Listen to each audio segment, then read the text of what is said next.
In this tutorial, I'll be discussing the manipulation of your source images so that they meet the requirements of this tutorial.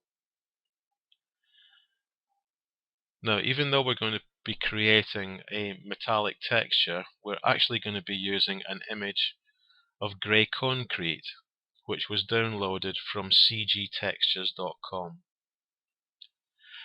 You can use this, or you can use another image that you may have downloaded from the internet, or an image that has been taken on a digital camera or on a smartphone.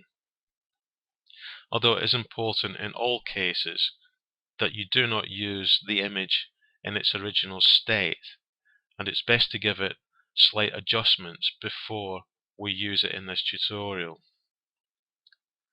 So the first thing we're going to do is we're going to go to Image, Adjustments, Levels.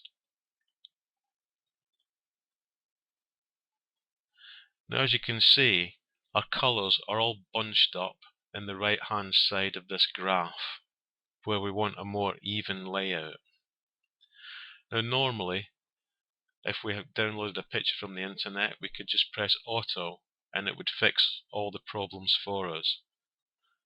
But because these colours are all in the higher end of the spectrum, when we press Auto, we get highly saturated colours with very high contrast. So we'll cancel that.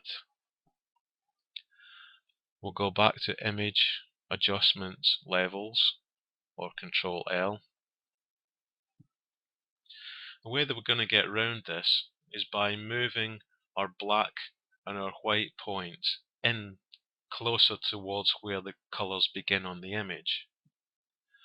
So we'll take our white point and we'll move it in towards the image, a little bit closer there. And then we're going to take our black point and we're going to move it more in towards here, avoiding all these parts where there is colour missing. We're going to put it there. And we're going to alter the midtones as well a little bit, just to bring them out. So we're going to move them over towards this side of the graph. And we're going to press OK.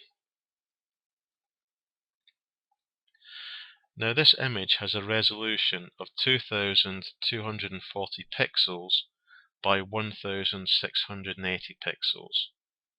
But the image that we want to create only needs to be 512 pixels square. So instead of rescaling the image down, we're just going to crop a selection that is suitable for our needs. So we'll click on the marquee tool, change the style to fixed, and in here, if it isn't already, change the width and the height to 512 pixels. Now when you click on the image, you'll be given a box which is 512 square. You can click and drag this around to the part of the image that you want to grab. Now up here there's far too much detail. There's writing and drawings at the top there, and there's some lines running vertically on the image that we don't really want here. So I think we're probably going to take this area here, which is nice and even. So we'll let go of the mouse there, and then we're going to move to Image, Crop.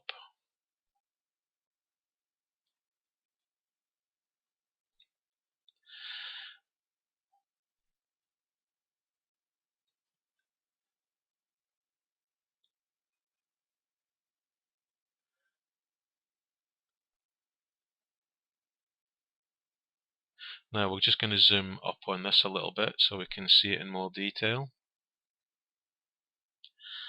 Now, to give it a bit more of a metallic feel, we want to make it look as if it has been machined. So we'll create a new layer, and we're going to be using the cloud filter. But first of all, we need to change our colors that we're going to be using. So we click on the foreground color,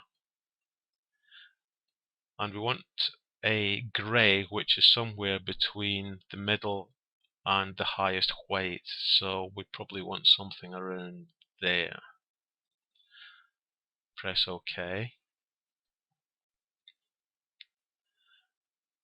And for the background colour, we want something that is between the midpoint grey and black, so we want something around here, and press OK.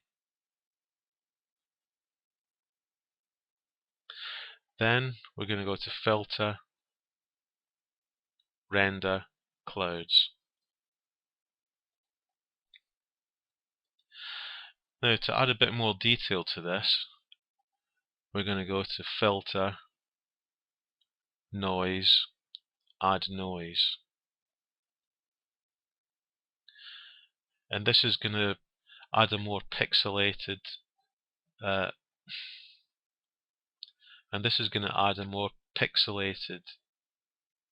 what am I going to use? What am I going to say?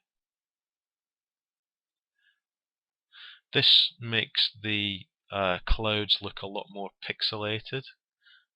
We've set that to 3% and on Gaussian distribution, monochromatic, and press OK. Next, we take our marquee tool and change it back to normal. And we want to grab an area that is the width of the texture, but is only a couple of pixels in height. So we want to collect a strip about that.